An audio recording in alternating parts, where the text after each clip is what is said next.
bienvenidos a una temporada más de las entrevistas de Canarias al Día, en un momento en el que la actualidad informativa vuelve a pasar inevitablemente por la situación actual de la pandemia del COVID-19. Hoy hemos conocido ya nuevas medidas del Gobierno de Canarias que, ante el aumento de los datos, saben que España está sufriendo el empuje ahora mismo de una tercera ola de coronavirus. En realidad en Canarias también estamos sufriendo un aumento de los datos en algunas islas desde hace algunos días, que han llevado al Ejecutivo Regional a aumentar los niveles, a aumentar las restricciones en islas como Lanzarote, Fuerteventura, previsiblemente también en Gran Canaria a partir del próximo lunes. Veremos qué ocurre con Tenerife, la única isla donde parece que la situación se está controlando, incluso se está dando la vuelta a esos altos índices de contagios que se vivieron durante el mes de diciembre. Pero bueno, mucha situación, muchos datos, pero detrás de todo ello muchas reflexiones que hacer, y qué mejor que hacerlas con una persona que se ha convertido probablemente en la cara amable de la información del coronavirus en Canarias. Se trata del jefe de Epidemiología y Prevención del Gobierno de Canarias, Amós García, que ya nos acompaña aquí en Canarias al Día. Amós, muy buenas tardes, gracias por estar con nosotros. Muy buenas tardes, David, un placer estar con ustedes, y permíteme que te desee lo mejor para esta nueva temporada de este programa. Y permíteme también que le dé un abrazo muy fuerte a Manolo. Un abrazo para Manolo, y nosotros esperamos comenzar una temporada que seguramente va a ser intensa. Queríamos arrancar, creo que no podía ser de otra manera, hablando del coronavirus y sobre todo intentando reflexionar con calma, conversando a modo sobre algunas cosas que están llamando mucho la atención y que están generando muchas dudas en la población. Yo creo que lo primero, si te parece, es empezar por la situación de la pandemia en general en estos momentos y por lo que estamos viviendo y la noticia de última hora de hoy, que son las medidas adoptadas por el Gobierno de Canarias. ¿Cuál es el análisis actual, Amós, que realizas de la situación en las islas? La situación de las islas va a ser un reflejo inevitablemente de la situación que se está dando en el conjunto del país y en el conjunto de Europa, que es una situación complicada, muy complicada. Y habíamos advertido mucho, David, de que la época de la Navidad nos daba pánico a los trabajadores de la epidemiología, fundamentalmente porque era una época que era muy proclive a la posibilidad de que aumentaran los contagios, en tanto en cuanto hay una mayor relaciones sociales, una mayor movilidad, y esto, sin lugar a dudas, era un factor de riesgo que se ha ido consolidando a lo largo del mes de septiembre. Nos falta por recibir el impacto definitivo que puede haber tenido la festividad de fin de año y la festividad de Reyes. Es cierto que comparativamente con otras comunidades autónomas del Estado, y mira que me cuesta compararme con otras zonas del país, estamos mejor, pero tenemos el reflejo de lo que está pasando. Estamos en una tercera ola ya de manera evidente, y hay que extremar el mensaje preventivo. Hay que extremarlo porque, sin lugar a dudas, la situación puede seguir evolucionando a peor, y nos queda un mes que va a ser complicado. Es comprensible que se hayan adoptado las medidas que se han adoptado y se han anunciado ya para islas como Fuerteventura, sobre todo para Lanzarote y previsiblemente para Gran Canaria, con ese aumento del nivel y, por tanto, de las restricciones. Yo creo que sí, que es absolutamente necesario empezar a implementar medidas que posibiliten yugular en lo posible la expansión de casos. Y además creo que es bueno que se hayan tomado antes que las tasas se hayan disparado todavía más de lo que están. Hay alguna isla concreta que sí que la situación actual demanda una intervención inmediata, como Lanzarote, es Lanzarote, ¿no? Efectivamente. Y esperemos que el impacto de estas medidas pues hagan posible que un retorno razonable a unas cifras, porque vamos a seguir conviviendo con el coronavirus, vamos a seguir conviviendo con casos, pero esperemos que no sea de esta manera tan explosiva. Y en el caso de Tenerife, ¿sería razonable rebajar también el nivel, en este caso, de restricciones y de medidas que nos afectan? Desde luego, siempre que la tendencia vaya marcando esa disminución en la presencia, en el peso de la pandemia en la isla de Tenerife, es razonable ir adaptando la realidad a esa tendencia, pero siempre que sea una tendencia, porque picos de escalada y de bajada vamos a tener durante mucho tiempo. Lo que hay que ver es la tendencia. Si la tendencia sigue marcando el carácter descendente en Tenerife, lo lógico es que la realidad de las decisiones que se han tomado en esta isla se adecúen a esa tendencia. ¿Cuántos días son necesarios para establecer que existe una tendencia en un sentido o en otro? Depende del periodo, pero vamos, yo creo que, como ha dicho el Consejo de Gobierno, de aquí al sábado domingo podemos ir consolidando esa tendencia descendente o viceversa, ascendente en la isla de Gran Canaria, y en función de eso yo creo que es razonable que, ya que llevamos un cierto periodo de seguimiento de la situación en estas dos islas, se establezca la necesidad de que Gran Canaria, esto es como aquello que nos enseñaban de chico, el teorema aquel de Boyle-Mario de los vasos comunicantes, se descomprima en una isla en Tenerife y se comprima un poco más en Gran Canaria. ¿Tiene algún sentido que eso esté pasando? ¿Que haya una tendencia normalmente a la inversa en las dos islas capitalinas, en las islas? Es evidente que si se producen casos es porque hay contacto sin protección.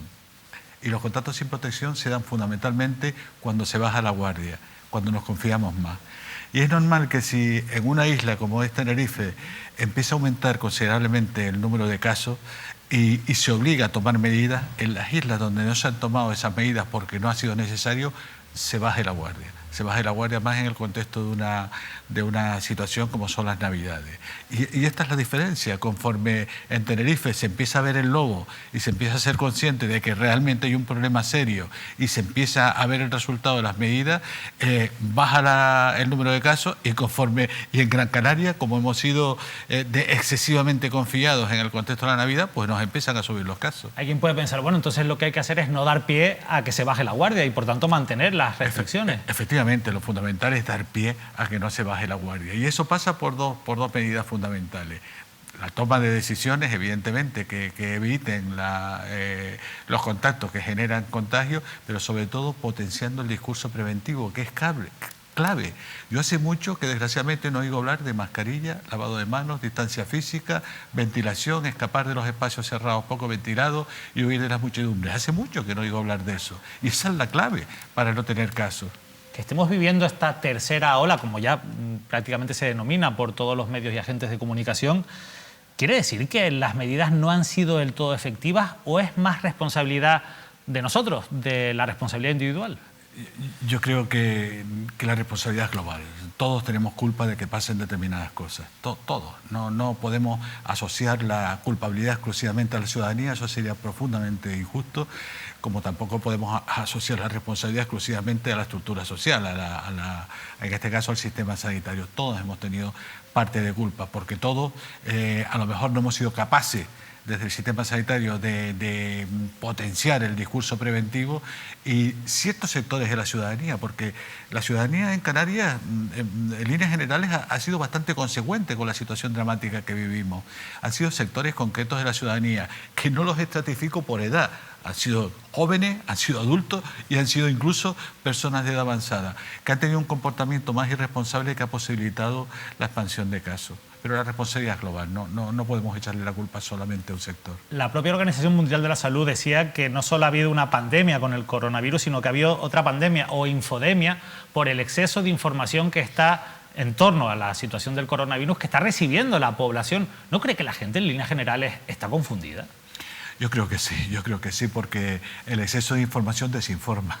La información canalizada y correcta y ajustada es clave en una pandemia, es clave. Yo siempre lo digo, tan importante como una mascarilla y el lavado de manos es la información. Pero la información en exceso desinforma y crea tensión en la ciudadanía, crea miedo, desasosiego en la ciudadanía. Por eso posiblemente, yo estoy convencido, yo estoy completamente de acuerdo con la OMS. Hay un exceso de información en algunos ámbitos y que da lugar además a que aparezcan epidemiólogos o profesionales incluso de la información o de la epidemiología por todos lados. Yo me he quedado francamente muy sorprendido en determinados ámbitos, como ver en debate a personas que no son epidemiólogas pontificando sobre necesidades epidemiológicas. Y posiblemente a ustedes también les pase que vean en determinadas tertulias profesionales pontificando sobre aspectos relacionados con la información y proceden de otros ámbitos profesionales que nada tienen que ver con la información. Sí, lo que pasa es que hablando de un virus y de una pandemia todavía se hace más necesario que haya un control de esa información en cierto modo, en el sentido de que se evite que llegue esa desinformación a la población. Yo supongo, vamos, que quizás ese es uno de los motivos que te ha llevado a ser más activo en las redes sociales, porque al final tienes una marca que evidentemente ya tenías antes, pero ahora la gente busca a ver qué nos va a contar o qué consejo nos da en el día de hoy Amos García en las redes sociales, principalmente en Twitter, que es donde yo te sigo. Supongo que eso ha sido un paso importante en el sentido de intentar evitar que la gente se informe por canales equivocados, ¿no? Sí, evidentemente era mi intención, tratar de llevar una información que considero básica a la ciudadanía a través del ámbito del que yo podía gestionar esa información, que era el de las redes sociales. Además empecé a transmitir esta idea o mi presencia en redes básicamente porque me preocuparon muchas cosas al inicio de la pandemia. Me preocupaba que estábamos ante un problema de salud que entendía que no se estaba visualizando por parte de sectores amplios de la ciudadanía como el problema gordo que era. Me preocupaba y quería colocarlo en su sitio. Me preocupaba también en sus inicios que se estaba pontificando en exceso sobre la nacionalidad del virus y eso estaba creando bolsas de xenofobia contra el diferente, en este caso el oriental. Después han salido muchas más bolsas y quería aclarar ese concepto porque me horrorizaba que se crearan ese tipo de reflexiones en algunos ámbitos de la población. Y sobre todo también me preocupaba mucho que no se visualizara que este problema iba a tener un impacto global terrible sobre la economía, terrible, porque hay que ser, y eso me preocupaba mucho, es que teníamos que ser conscientes de esa situación, básicamente porque lo que es evidente es que uno de los efectos secundarios que veíamos claramente en relación al problema era el impacto que iba a tener sobre la economía. Y me preocupaba que no se entendiera que esa solución no se podía arreglar si no arreglábamos antes el problema fundamental, que era el que estaba creando ese efecto secundario, que era el sanitario. Era lo que teníamos que arreglar, porque si no, no se arreglan los demás. Al final es la pregunta que nos hemos hecho a lo largo de toda esta pandemia, ¿se está anteponiendo primero los criterios científicos y la salud a la situación económica o está siendo al revés? ¿Usted qué cree? En algunos casos se ha primado los efectos sobre la salud, porque es fundamental, es que sin eso no arreglamos lo otro. En algunas otras ocasiones ha habido quizá una mayor presencia de criterios económicos a la hora de abordar determinadas situaciones y en otras ocasiones se ha tratado de compensar ambas situaciones. Bueno, ese ha sido el comportamiento, la actuación. Lógicamente a mí lo que me preocupa es fundamentalmente ver a gente que sufre porque lo pasa mal, porque está en una UCI, porque fallece, pero de verdad, David, también me preocupa ver un pobre autónomo que sigue pagando sus impuestos y no recibe ningún ingreso. Eso es una situación que no me gusta absolutamente nada. Pero también precisamente para el sector económico, y en Canarias tenemos que hablar del sector turístico, entiendo que es importante que haya una información certera y que también no se den falsas esperanzas. Nosotros hemos escuchado hasta hace bien poco cómo desde el propio gobierno de Canarias se insistía mucho en intentar salvar la temporada de invierno, incluso mensajes de que el próximo 2021 será un año en el que podrían llegar hasta 10 millones de turistas. Son cifras que chocan bastante con la realidad, por lo menos que vivimos el día a día. Sí. Cuando Amos García escucha estos mensajes, ¿no cree que quizás nos estamos pasando de frenada en algunas cosas? Sí, yo creo que entiendo que haya una necesidad por parte de todos de conseguir que la economía empiece a reflotarse, pero también yo veía que era imposible que tuviéramos esa implementación de llegada de turistas en nuestra tierra en el invierno. Era imposible por una cuestión obvia, estamos en una pandemia. La pandemia no solo nos afecta a nosotros, afecta también a los alemanes, afecta también a los ciudadanos británicos y les afecta también económicamente. Luego va a ser muy complicado que mientras el problema no lo solucionen también en Alemania o en el Reino Unido, vengan personas a visitarnos. Entre otras cosas porque además pueden tener también dificultades económicas para venir, porque la crisis económica también les afecta. Hay muchas cuestiones que preocupan a la ciudadanía, pero ya que estamos hablamos un poco de cómo veíamos que iba a ser este 2021, ahora que ya estamos dentro del 2021, ¿cómo va a ser, Amos? ¿O qué nos vamos a encontrar? ¿Vamos a poder ser optimistas en que esto va a cambiar o vamos a vivir un año muy parecido a 2020? No, sí hay que ser optimistas, claramente. A pesar de que los inicios han sido absolutamente demoledores, los inicios del año, por el incremento del número de casos, por la tormenta de nieve, han sido unos inicios complicados, pero yo estoy seguro que la evolución del año tenemos que ser optimistas. Por una cosa muy simple, David. Mira, hasta ahora lo único que hemos hecho con el problema es tratar de establecer medidas que nos permitan convivir con el virus. Es decir, hemos actuado pasivamente, porque no teníamos otra. Ahora ya con la llegada de la vacuna tenemos la posibilidad de empezar a actuar activamente. Es decir, podemos empezar a golpear al virus y a crear el terreno adecuado que nos permita una situación que nos va a posibilitar decirle adiós al problema. Y esa es una diferencia importante. ¿Y le podremos decir adiós en 2021? Lo digo porque el otro día la propia Organización Mundial de la Salud decía que va a ser imposible conseguir la inmunología de rebaño el próximo año. La pandemia es imposible que se solucione en el 2021. Pero cuando habla OMS, habla pensando en España, habla pensando en Nicaragua, habla pensando en Vietnam, habla pensando en todos los países. Y lógicamente con esto de las vacunas hay también un efecto de inequidad. Los países desarrollados disponemos de esa vacuna, ya la hemos comprado, pero los países en vía de desarrollo no tienen esa vacuna todavía disponible. España, junto a la Unión Europea, participa en un proyecto solidario, el COVAX, que consiste en donarle varias vacunas a los países en vías de desarrollo. Pero con esa donación de vacunas los países en vías de desarrollo no van a cubrir ni un 20% de su población vacunada. Es decir, que tenemos que ser conscientes, tenemos que ser claramente conscientes que estamos en una pandemia. Una pandemia significa que el problema es global, no solo es de Canarias, no solo es de España, no solo es de Francia, es también de los países en vías de desarrollo, que como no solucionan el problema, no van a tener posibilidad, no vamos a tener posibilidad de un adiós definitivo a la situación. Nosotros sí vamos a estar mejor, porque vamos a tener controlado el problema en nuestra tierra, pero el problema en nuestro territorio, pero el problema va a seguir existiendo.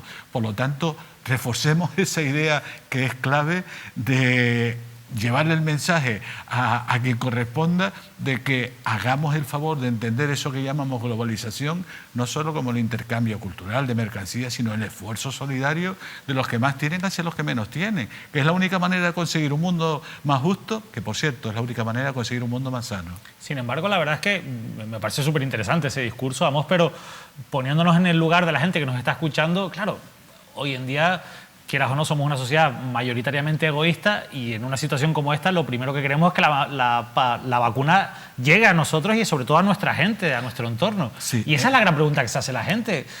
¿Se está vacunando a un ritmo adecuado? Yo creo que sí, David, francamente creo que sí. Es que hay que ser consciente, cuando hablamos de ritmo, hay que ser consciente de muchos aspectos del problema que a veces no se ponen sobre la mesa.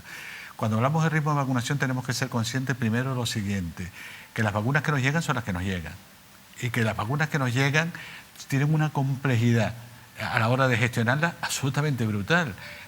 Temperaturas de 70 grados bajo cero y con una vida media, la de Pfizer, estoy hablando de la de Pfizer, con una vida media fuera de esa temperatura de congelación escasísima, de apenas 5 días. Luego tienes que tener perfectamente milimetrado cómo vas a administrar esas vacunas, perfectamente milimetrado.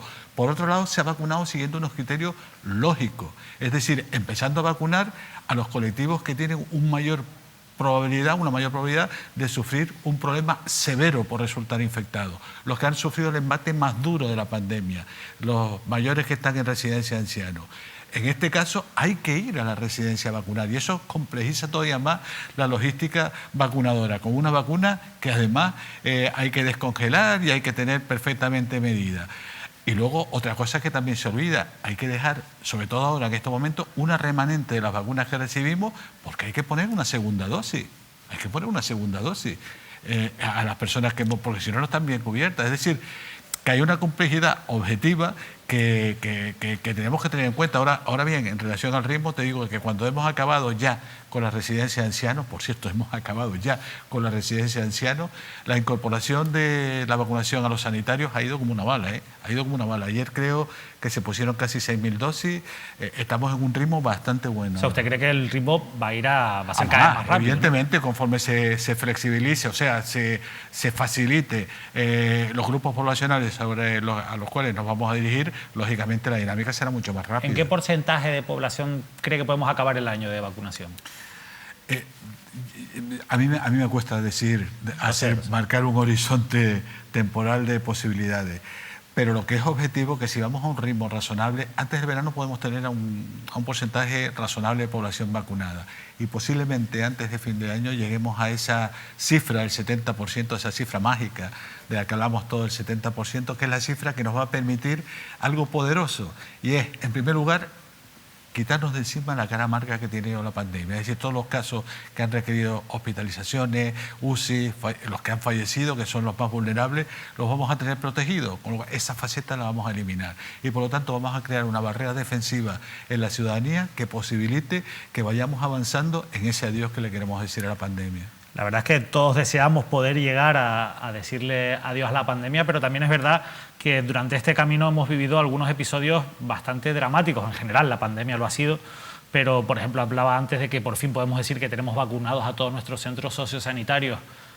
Después de lo que ha pasado en Santa Rita, muchos nos preguntamos cómo es posible que ya con una serie de meses en las que llevamos caminando de experiencias en protocolos y en funcionamiento anti-COVID, pues haya ocurrido este brote de Santa Rita, pues que ha dejado...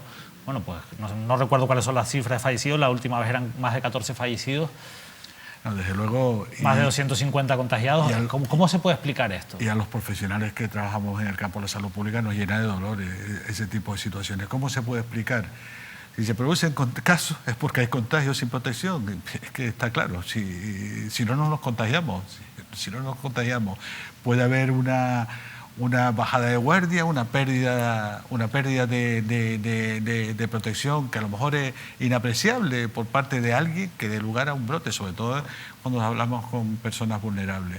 Eso habrá que estudiarlo, habrá que llegar a saber cómo se ha producido. Desde luego una situación, a mí que se produzcan brotes en residencias de ancianos, que son el colectivo que más hay que cuidar y mimar, o que se produzcan en ámbitos sanitarios, me duele profundamente. No será por no insistirlo, porque sí que ha habido mensajes en ese sentido de protejamos a nuestras personas mayores porque son las más débiles. Son las más débiles y son las que se mueren fundamentalmente por la COVID-19. Son las primeras que hemos ido a vacunar porque son las que más lo necesitan. Ahí, bueno, eres muy activo en redes sociales, sobre todo en Twitter, lo decíamos antes, y nosotros también nos gusta hacer o interactuar con nuestros espectadores y les hemos pedido que nos dejen algunas preguntas para usted, para Amos García. Nos han dejado varias y nosotros hemos seleccionado estas 3 que, si le parece, vamos a compartir con el resto de espectadores, que yo creo que son interesantes porque trasladan algunas dudas que son más del día a día de la ciudadanía y que es importante, bueno, conocer su opinión. Por ejemplo, esta de Domingo Delgado: ¿es conveniente hacer deporte, correr en calles peatonales y sin mascarilla? En la laguna es continuo y no lo veo adecuado. A ver qué opina Amos García y saludos. Lo cierto es que la normativa dice que se puede correr sin mascarilla cuando se pueda garantizar la distancia de seguridad. Exactamente. Pero eso no ocurre siempre. Eso no ocurre siempre y eso tenemos que tenerlo siempre. Mira, mi hermana es una runner, y siempre que corre lleva su mascarilla aquí, y automáticamente que va a un ámbito donde sabe que hay problemas o ve que no va a respetar la distancia, automáticamente se la pone. Y ese debería ser el comportamiento razonable y lógico en el contexto de este tipo de actividades. Ser solidario. No podemos pasar corriendo, porque además despedimos, no podemos pasar corriendo al lado de una persona. Si vamos a pasar al lado de una persona, llevemos la mascarilla de tal manera que nos la podamos poner antes de llegar a esa situación. Ese mensaje que lanzamos, en este caso que lanza Amos García, que yo creo que es importante porque todos nos hemos topado alguna vez con algún corredor, nosotros mismos salimos a correr, es importante mantener esas medidas de seguridad. Vamos con otra de las preguntas que nos deja en este caso Andrea, y le pregunta también por la vacunación. Me gustaría hacerle una pregunta. Se sabe que hay niños con COVID, aunque la sintomatología sea mucho más leve. ¿Se prevé vacunar a los niños? Es la pregunta. En estos momentos no se puede por una cuestión objetiva, y es que los estudios de las vacunas se han hecho a partir de los 16 años. Por tanto, en ficha técnica no se puede vacunar por debajo de los 16 años. Tiene cierta lógica esto, fundamentalmente porque la clínica en los menores es prácticamente inapreciable desde el punto de vista clínico y desempeñan un papel que parece muy poco importante a la hora de transmitirle el problema a los adultos. No pasa como con la gripe, que los niños son unos difusores del problema a los adultos tremendo. En este caso no es así. Por eso los estudios se han hecho a partir de los 16 años y por eso lo que se busca es fundamentalmente proteger a los vulnerables que están justo en la otra etapa de la vida, en la otra faceta de la vida. Esto no quiere decir que ya se esté empezando a realizar estudios de eficacia con estas vacunas en niños y que posiblemente en un periodo de tiempo, una vez que acaben estos ensayos, sea posible vacunar a los niños, pero en estos momentos es imposible. Vamos ya con... Y si me permite, me gustaría decirte una cosa que me parece importante. Por supuesto, por supuesto. Yo es que me quito el sombrero ante las 2 edades extremas de la vida. Nos han dado un ejercicio de responsabilidad absolutamente brillante. Los niños actuando con una disciplina en su ámbito de relaciones, en la escolarización, llevando sus mascarillas e incorporando todo lo necesario, toda la parafernalia con la que hemos convivido en la pandemia de manera absolutamente brillante. Tuché para ello. Y luego, la otra edad extrema de la vida, nuestros mayores que han puesto el brazo y han pedido, por favor, vacúname que quiero acabar de esto como cuando antes. Me parece que son dos ejemplos absolutamente magníficos y perdona que te haya interrumpido. No, me parece súper interesante porque además es cierto, ¿no? Y yo creo que suele ocurrir, que en las crisis los sectores más débiles acaban dando el ejemplo adecuado, ¿no? Efectivamente. Hay otra pregunta muy interesante que nos plantea Néstor Hernández. ¿Se sabe o se intuye qué efectos adversos podría generar la vacuna en nuestro organismo con el transcurso de los años? Si es que los pudiera haber, claro, aclara Néstor Hernández. Sí. La verdad que es una pregunta muy lógica y yo creo que es la pregunta que se hacen muchas personas a raíz también de un poco toda la información que ha habido en torno a las vacunas, ¿no? Sí. En principio, lo que está perfectamente definido en los ensayos clínicos son los efectos secundarios que se han visualizado en las personas que han participado, en las muestras poblacionales que han participado en los ensayos clínicos, que son efectos secundarios muy similares al del resto de las vacunas, básicamente de tipo local: dolor en la zona de administración, fiebre, sensación de cansancio, cefalea, son los más frecuentes que aparecen. ¿Podrá aparecer en el futuro efectos secundarios ligados a la administración de esta vacuna? Pues mira, francamente yo lo veo complicado. Lo veo complicado por una cuestión muy simple. Para que se produzca un efecto secundario que podamos asociar a la vacuna en el futuro, tiene que haber primero una plausibilidad biológica, es decir, una posibilidad biológica, que en el contexto del desarrollo de estas vacunas es muy difícil que den efectos secundarios en el futuro. Y luego tenemos que entender de que si yo me vacuno hoy y dentro de 2 años me da un infarto, la culpa no la va a tener la vacuna, ¿eh? Por eso también hay que ser muy cautos a la hora de buscar efectos secundarios a largo plazo, porque hay que demostrarlo. A largo plazo, leía el otro día, Mos, como decías, que esta no va a ser la última, probablemente no vaya a ser la última pandemia que vivamos. Tampoco ha sido la primera que afecta a la humanidad, pero sí que es verdad que esta nos ha cogido un poco a todos con el pie cambiado. ¿Crees que si hay otra, que entiendo que sí, por lo que has dicho, estaremos de verdad preparados? ¿Habremos aprendido la lección? Ojalá, David, ojalá. ¿Va a haber más pandemias? Con toda seguridad. No te digo que en breve, pero vas a verla por una cuestión muy simple, porque estamos en un contexto de calentamiento global, con sus efectos sobre el calentamiento, sobre el cambio climático, y eso es un nicho ecológico para la expansión de problemas transmisibles en forma pandémica, por la pobreza. La pobreza es otro elemento que conforme siga desarrollándose es un elemento clave en la expansión de problemas transmisibles en forma pandémica. Los problemas pandémicos vamos a tener en el futuro con toda seguridad. ¿Habremos aprendido de esta? Eso es lo que espero, David, eso es lo que espero. Porque si no somos conscientes de que es fundamental ver que el sistema sanitario es una pieza básica del estado de bienestar y no puede estar sometido nunca a políticas de recorte, junto a los servicios sociales y educación. Si no somos conscientes de que hay que potenciar nuestra atención primaria, que es la pieza angular del sistema sanitario, si no somos conscientes de que hay que potenciar la estructura de salud pública, que es un elemento clave en el abordaje de este tipo de problemas, si no somos conscientes de que todo eso no es que haya que cuidarlo, es que hay que mimarlo, pues sería lamentable, porque yo creo que la aparición de la pandemia nos ha demostrado que el sistema sanitario público en nuestro país estaba muy debilitado por la política de recortes y al principio no supo reaccionar con la prontitud, básicamente porque estaba debilitado. Espero que eso lo hayamos aprendido. ¿Se ha notado en los lugares donde se ha recortado en la salud pública o la sanidad pública un efecto mayor de la pandemia o una dificultad mayor a la hora de atajar la pandemia? Pues claro que se ha notado. Y viceversa, se ha notado donde las comunidades donde se ha potenciado el sistema sanitario han respondido de manera con más músculo a la pandemia. Ahí está Asturias, que es la comunidad autónoma que más invierte en el sistema sanitario, y ahí está lamentablemente Madrid, que tiene muchos problemas de financiación del sistema sanitario público.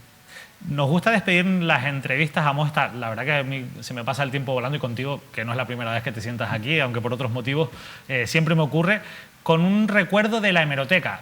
Es verdad que no eres político, pero sí que es verdad que Amos García lleva muchísimo tiempo trabajando en materia de prevención y en el servicio de epidemiología. Y hemos encontrado esta noticia, que yo no sé si recuerdas, que es de abril del año 1997. Es la primera noticia, la vamos a ver ahí en la pantalla, del periódico La Provincia. Es la primera foto que te hemos encontrado. No sé si tú tienes alguna anterior guardada, Pero es una noticia en la que se habla de que solo en 3 meses de este año se dieron en Las Palmas 33.604 casos de gripe.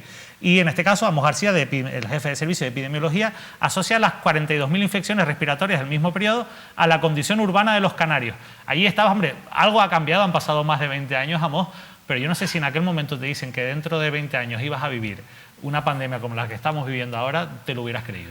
No, no me lo hubiera creído, pero ¿me deja que te cuente una anécdota? Sí, por supuesto. Mira, en el año 2019, año de que comenzó en diciembre el problema, yo tuve la fortuna de dirigir un curso de vacunas en la Universidad Menéndez Pelayo, en Santander.